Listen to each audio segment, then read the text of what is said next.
Be sure to follow me on Instagram. There you can hang out with me and talk to me directly. Okay, so we are continuing on with our series on The Boys, and I dig doing this series, right? Like I dig doing this. I feel like we should cover Invincible since it's getting a Netflix series next year. I think we should do that. Like that would be pretty cool, right? Just like hammer out a whole bunch of Invincible videos. I really wish they would make a series about Irredeemable. That's a good one, the one by Mark Waid. Irredeemable centers on basically Superman, right? He's not really called Superman, but it's essentially Superman, and it's like he saves the day. It's like his first outing, I think, and like he saves the day and becomes corrupted by like all the praise he gets and goes crazy and like just starts killing all the superheroes. Dude, it's really good. Like it's like an amazing series. That's the thing. Like Marvel and DC have some really good stuff, but if you want to get to like the really amazing stuff that's kind of off the beaten path, you got to go look at like creator-owned comics. Like those are some of the coolest things you're going to see. But in any event, this video on The Boys, we focus on the origin of the superheroes, right? Like this timeline, like Vought American's rise to power, right? So for those of you guys who are basically wondering how things got to this point, this is the one that will cover all that stuff. And what it does is it winds back to World War II, right? So it tells us that Vought American has been a company in the United States for a long time, like for a very long time. The issue with this is that Vought American was providing some really shoddy weaponry. The Vought American, like a lot of companies out there that put profits over quality of product, was basically cutting corners everywhere. That they were creating like really shoddy products, right? Like they were creating like playing something called the Grizzly, which basically didn't really work, right? Like the engines would give out if you went too fast, the guns wouldn't fire consistently, and they were implemented in World War II by Vought American as a relatively new product that could help win the war. And the result was that the US almost lost the war because of it, right? I mean, the war in the Pacific was kind of the turning tide, right? The Battle of Midway, you know, like island hopping, things like that. Like if we'd lost the Battle of Midway, Japan would have taken and we would have lost. Like we would have lost World War II. And so or at least the United States would have been defeated during World War II. I won't go as far as to say we would have lost entirely. It's interesting with this because what it shows is right off the bat, in the very beginnings, Vought American didn't really care about the quality of the product they made. They cared about the money they can make off that product. Not only that, it shows right off the bat that what Vought American was looking for was to gain a foothold and really gain like kind of dominance over military contracts. And so all this is really told from the perspective of the legend, right? Basically giving this information to Huey. Now, there is a kind of segment that goes on here with regards to Billy Butcher and to Homelander, but for the most part, it's really just kind of them having a stare down and not a lot comes out of it, right? I mean, but the meat and potatoes of this is really the history of like Vought American and how it all comes together. And so what you ended up getting here is basically this idea that Vought American got some measure of a foothold, not a big one, but got some measure of a foothold in various military applications, more or less, you know, implementing their various schemes and different things along those lines. Like they got a huge hand in all of that. And the reason why is because they knew all the right people, right? They had people in all the right places. And so while technically they should never have had the opportunity to implement a lot of these really crappy products, they did, because they knew people who were not really presidents or vice presidents of the White House, but they knew people in like the Pentagon, they knew people in Congress, and they could basically get signatures on products that they were making in order to implement them in the military industrial complex. Following that went directly into Vietnam. And where their initial outing in World War II was kind of like, okay, so it didn't really go the way we'd hoped, but like, hey, look, we can make it work this time, all right? Everything will work, everything will be okay. What you ended up having was this scenario where a portion of troops were like outnumbered by like Viet Cong forces. And the concern was these guys are all going to be taken out. But the response was, well, we're using Vought American weapons, right? So like, you know, we've got all these arms and armament, like there's no way these guys can take us all out. And the result was that because yet again, Vought American was creating really shoddy products, these products failed when they were needed. And so what it meant was that like 1,000 soldiers were all killed. Like they all died in this massive confrontation that went on between the US and Viet Cong forces. And so following this, what it led to is for a time after Vietnam and like the catastrophic failure of Vought American, essentially, what happened was Vought American basically just sort of vanished for like 3 years. They were gone. And then suddenly, seemingly out of nowhere, a meteor falls from the sky, it crash lands in Heartland America, and there's a superpowered person there, right? And so following that, you know, this kid basically aged up, you know, super fast. It's like this Superman story, more or less. And so when this kid's paraded out by Vought American, he's everything people want him to be, right? Very Superman-esque. For example, there was a really good article that not really a good article, well, there was a good article, but Mark Waid had an interview in it, and he said one of the reasons why Superman has always been so popular is because he's everything to everyone. He's a champion of the oppressed in whatever era the oppressed are currently in, right? Like he's always their champion fighting on their behalf in comic books, more or less. This guy coming out here, he was loved by everyone, right? Like, he was a humble guy, so he didn't really present himself as an imposing figure that somehow made men feel emasculated, right? You know, because I guess their confidence is tied directly into how they perceive other men around them. He didn't really offend any, like, at least when it came to women, because of the fact that he was slightly vulnerable. What it meant is they had romance. They were like, well, here's a vulnerable guy, and maybe I can sort of slowly chip away and figure out what goes on with him and figure out how he works, you know, and that kind of a thing. When it came to people who were right-wing, people who were conservative, they loved him because he was powerful. For people who were on the left, he was intelligent, right? So they loved the fact that he was a smart guy. So it was basically one of these things that was like everything to everyone, right? Like he was literally what everybody wanted him to be. And the result was that he immediately became exceedingly popular. Following that, there were 6 other people who popped up. And so what the legend basically says is, like, as far as the world was concerned, these were just superpowered beings who seemingly came out of nowhere. And Vought American, who you know, previously had less than stellar success when it came to weapons manufacturing, is now having huge success as a marketing company, you know? So it's like people never really tied the two together. But the reality is that Vought American created these guys, right? Because Vought American looked at their ability to create guns and like tanks and arms and armament, things like that, and they couldn't do it in an effective way that could generate a profit margin, right? Like they were cutting too many corners. And so they said, well, let's get into genetic engineering. Let's get into manipulating genes. Now, in terms of how that happens, you know, we end up figuring that out later on, but they developed Compound V. And the result was that developing Compound V allowed them to modify a human being in the fetus and then in turn give birth to a superpowered being. And it's kind of a funny thing because Huey asked the question, why did they only create 7? And the legend says, well, like literally the injection you got from Billy Butcher that enhanced your abilities, that gave you what you have right now, that's just one injection, and that costs $19 billion.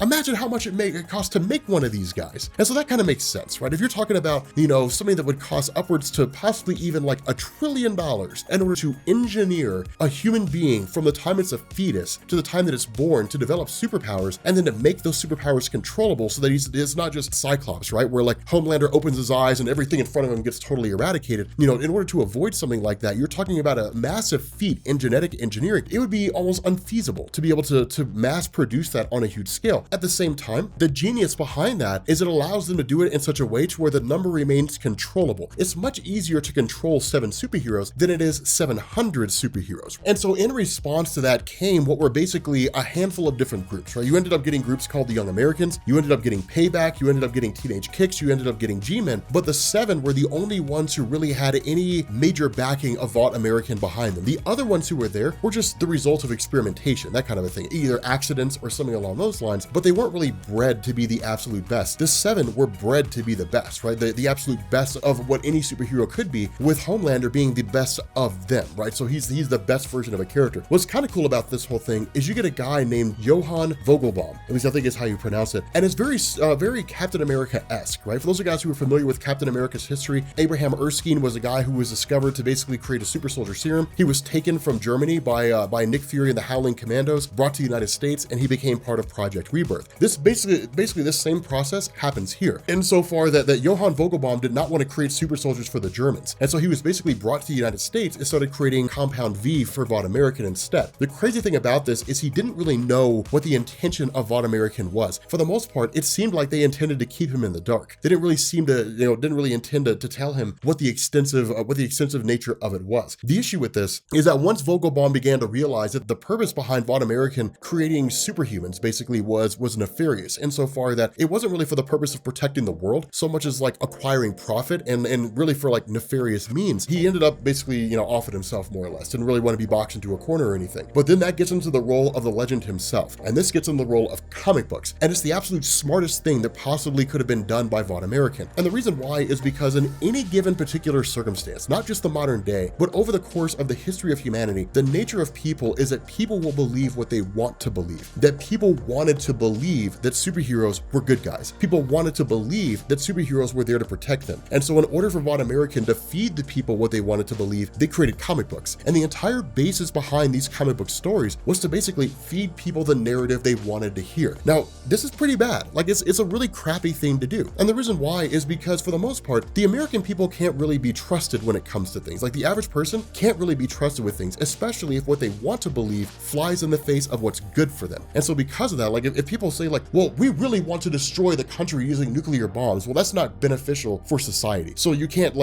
put that kind of trust in the hands of people. You take that trust away from them and say, what you want will lead to the destruction of society. So we're taking that away from you, right? Because you're an idiot, basically. Like you want to goose step yourself into your own oblivion. We can't trust you with that, and so you can't always put trust in the hands of the people. But when you look at this and you say, okay, what you have here is them feeding the narrative that heroes are good guys, no wonder the world turned out the way that it did. Because what you had is you had a scenario where you had a company, a weapons manufacturing company, that was producing biological weapons in the form of superheroes, and then people refusing to believe that there could have been a nefarious purpose there, or even doing any investigation, automatically assumed they're here to help us. And so because they wanted to assume that, they wanted to believe that. And so in turn, Vought American fed them what they wanted to believe, and then really just kind of people stuck their head in the sand, and everything just sort of ended up where it is right now. It really is intriguing there, because it's one half the fault of people, and then the other half the fault of a company. At the end of the day, when it comes down to like who really bears responsibility there, who do you point the finger at? At the end of the day, I would point the finger at the people, right? I would say it's the people's fault. They could have done their own investigation. They could have done any number of things. They could have found the facts if they wanted to, because the facts were there. It's interesting because what the legend would do is comb through all these different stories. And what he would do is he would take a scenario that happened in the real world, and then he would change the outcome of that scenario to reflect what people wanted to see. And so there's this one situation where it's like, okay, he goes out to the middle of nowhere, out in some state somewhere, and he ends up fighting against some villain, and where like he basically just like flies through the villain and like punches a hole through that guy and just kills him, beheads him in the most gruesome way. The comic book story plays out much differently. Oh, well, we're fighting yet again, and so on, you can't defeat me this time. And it takes what's basically a careless superhero who has no real regard for the lives of the people who he's essentially facing off against, and paints him as a guy who's a good guy. He's fighting the good fight, all that kind of stuff. Very patriotic, in that sense. And it's interesting the way that it's depicted, because that's just not really the way the superheroes function, but it's the way they're depicted to function, so it's what people assume to be true. And so the question after that was, if Vought American has essentially engineered superheroes and is using them as a means to attain power, then the question becomes, what's the next step? How do you get Vought American from a company that's engineering superheroes to a company that has a foothold and has control in the United States? And so what they end up doing is they end up basically getting a former businessman to attain the position of the vice president of the United States to work on their behalf. The problem with this is that what Vought American is doing has not gone unnoticed. And that's why I said, my argument with the people, you could point the finger at the people and say it's your fault because you allowed this to happen by just ignoring the reality of the situation and believing what you want to believe. When you had other companies, other corporations looking at this and saying, okay, so like Vought American is basically engineering superheroes. Vought American is creating superheroes and then using that as a means to basically say, hey, look, we can use this to safeguard the United States. Just give us weapons contracts, US government, and everything will be okay. That other companies were trying to fight against them to keep that from happening. Now, other companies weren't doing this because it was the right thing to do. Other companies were doing this because they saw Vought American as a challenge to their rule. Why do you need tanks? And why do you need guns? And why do you need bullets and things like that if all you have to do is send Homelander in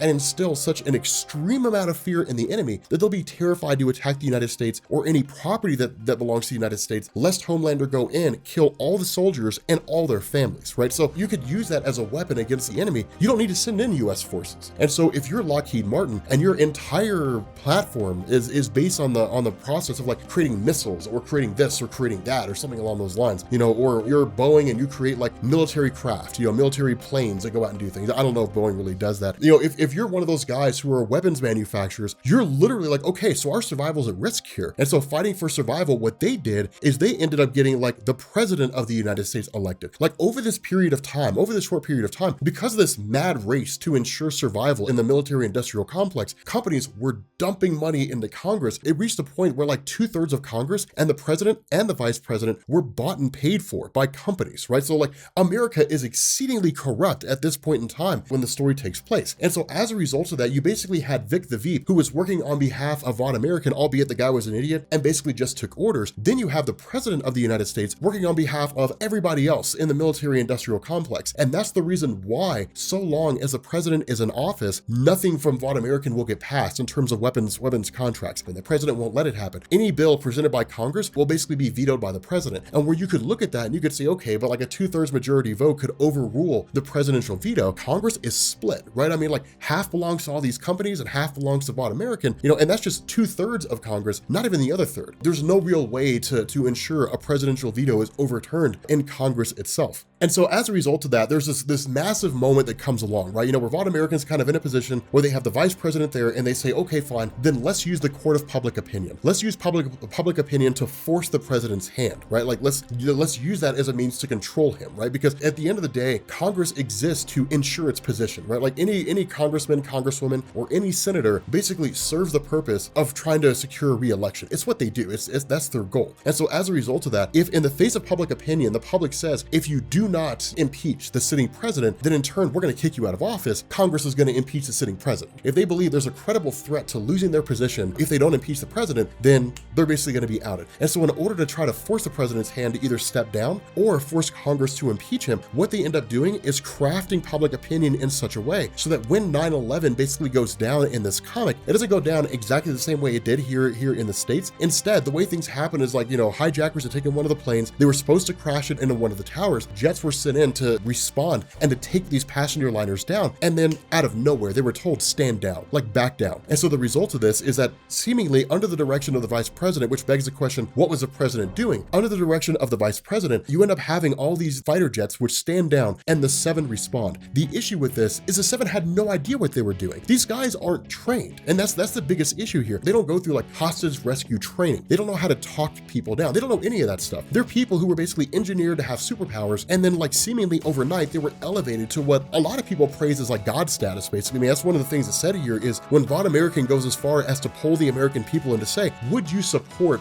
electing like Homelander to the position of president? People were like, no, because it'd be like electing Jesus to the office of the presidency. It's just too much power in the hands of a person who's too powerful. What stops him from never giving that power up, And so because of that, people were just kind of like, okay, when the 7 fly in here and the 7 get in there, it's a total shit show. And that's exactly what it is. Like they get in there, they have no clue what they're doing, right? Like they're in there like, okay, so we're going to open the doors and we're going to take out these hostages. At this point, probably not 30,000 feet, probably something more to like, 15, 20,000 feet in the air. They rip open one of the doors of the airplane. Some kids yanked out, like people are being sucked out left and right. They get in there, everything goes to pop. But instead of it just being Queen Maeve and being Homelander, you've also got like Marathon Man. You've got a handful of people here. You've got Lamplighter. Things are kind of popping off and things are going nuts. And so when they get in there, like Homelander, totally overwhelmed by like all the screaming and the crying and the panicking, sort of loses his mind. He gets in there, he takes out some of the terrorist guys and then destroys the flight system in the process. He looks at Queen Maeve. He's like, I thought you had a plan. She's like, well, no, I thought you had a plan. Like nobody really knows what anybody's supposed to do. None of this was planned out. And so with the plane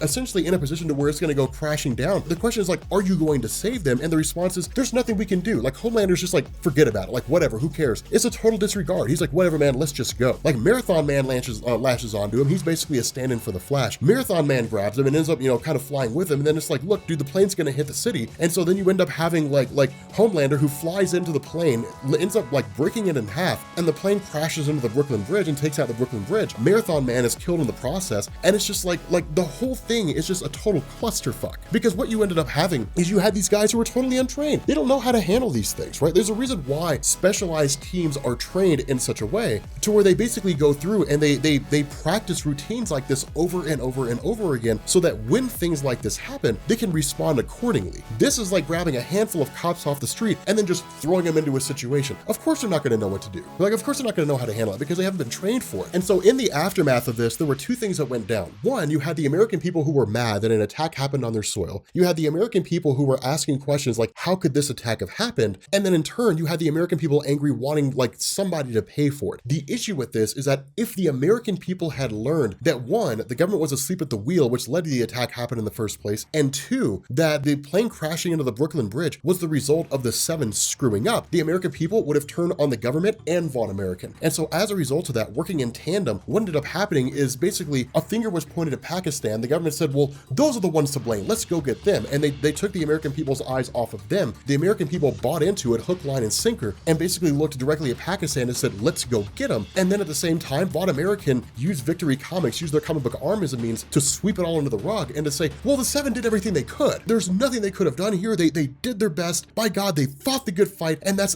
basically, that's really what happened here. And the American people bought into it as well. And so as a result of that, seemingly a lot of hands came out squeaky clean that otherwise should not have here. And so following that, what you ended up getting into was basically the launch of the Boys, the creation of the Boys organization. Now, what the legend basically tells Huey is that the formation of the Boys originally came by a guy named Greg D. Mallory. And Greg D. Mallory fought during World War II and had a vendetta against everything that was going on with the idea of the superheroes and so on and so forth. But the issue with this was that he initially walked away with the first iteration of The Boys. And the reason why is because he was a guy who would dig up information and look for weaknesses when it came to the boys making their moves. They were a lot more heavy-handed. Like they would strike hard and fast. Well, the problem with this is that if you strike in that way, you're going to get an equal response to that. And so as a result, with Homelander and them realizing that they're being screwed around with, that somebody's messing with them, and then ultimately rooting it back to Greg D. Mallory, Lamplighter goes through and kills Greg D. Mallory's granddaughters. And so as a response to that, because the battle came so close to home, Mallory backed off. Mallory basically walked away from the boys after experiencing this kind of crushing sensation the way that he did. And the boys essentially seem to have disbanded, or at the very least, taken less of a heavy-handed approach. And that's the reason why now, when Billy Butcher launches his missions, he doesn't do it so heavy-handedly. He doesn't go in guns blazing, launching this full-on attack against all the various characters. Instead, it's espionage, subterfuge. It's using a very secretive hand to basically say, hey, look, like, just so you know, we're watching you and we're making moves against you, but we're not doing it in such a heavy-handed way. It's grabbing information. That's really what's really the big thing that goes on with the boys at the moment. And it's the reason why Homelander and company don't just show up and kill them all, is because there's safeguards in place. With all the information the boys have gathered, if they all basically die, that information would be let out to the media, and the whole world would really see what the Seven are actually like in terms of video footage and all that kind of stuff. And no longer would the American people be able to kind of just ignore the reality of the situation. They would have to take their head out of the sand and then look around and realize, okay, so yeah, things aren't really what we thought they were. You know, it's essentially how things would go down. At the same time, if the boys made a hard move against the Seven would take him out. We basically have an armistice, right? We've got a ceasefire, albeit grudgingly, but we've got a ceasefire going on. Neither one of us are launching that hard of an attack against the other. And so what they ended up doing, in order to kind of set things in stone, in order to sort of keep things kind of locked up, a sort of treaty was signed, more or less, in the form of like a sacrifice, in the form of a character that was going to be executed. And that's the reason why Lamplighter, for those of you guys who have been following this, that's why Lamplighter went missing, is because the official story was, well, we don't know where Lamplighter is. Lamplighter's taking a break, essentially. You know, Lamplighter is taking a break from being part of the Seven. Meet our new member, Starlight. When the reality was, Lamplighter was sacrificed. You know, it was basically one of these things where the boys were like, if you do not give us somebody, we're dumping everything out there. And so in response to this, the Seven said, okay, fine. Lamplighter is the one that killed the granddaughters of Greg D. Mallory. You guys get to have Lamplighter, and Lamplighter was killed by the boys. And that was kind of the ceasefire that was basically agreed upon between the two groups, because the bloodshed was so extreme. And that was the reality of it. Both groups had so much to lose. They had so much to lose here that it was kind of like, okay, let's create a ceasefire. Let's kind of keep things, you know, sort of on the back burner at the moment. And so that's one of the questions that's asked here by Huey is, well, then what's your involvement in all this? You know, like, what led you to become the person that you are right now? Why are you divulging all this? And what we end up learning is that basically Legend has a vendetta against Vought American that stems all the way back to the Vietnam War, that he lost a son there, that he lost a son due to like their malfunctioning weapons and their willingness to cut corners and so on and so forth. And he's always held a vendetta against them. Once they started manufacturing superheroes and he started realizing how far down the rabbit hole it went, when he was working with the company, he was basically stockpiling information. Once everything came to a head and it was like, okay, so now they're creating superheroes and I'm crafting the narrative for these superheroes, you know, working for this company, Victory Comics, so on and so forth. It was stockpiling information to the side and using that information and passing it to the boys later on, which is how he became involved in their organization in the first place. It's actually really interesting and it's really, really intriguing here. And so because we've covered so much in this short amount of time, I'm going to cover the other half of this in next week's video, right? Everything that was going on with regards to Starlight and so on and so forth. This is a lot of origin story to cover. It's certainly one of the most packed stories that Garth Ennis did when it came to the boys, dumping like a ton of information in there, right? So we're going to tack this on. We're going to do the other half in the video next week. If you guys are new here to Comics Explained, make sure you guys hit the sub button to become part of the Rob Corps. If you guys enjoyed this video, make sure you drop a like, and I will catch you all later. Peace.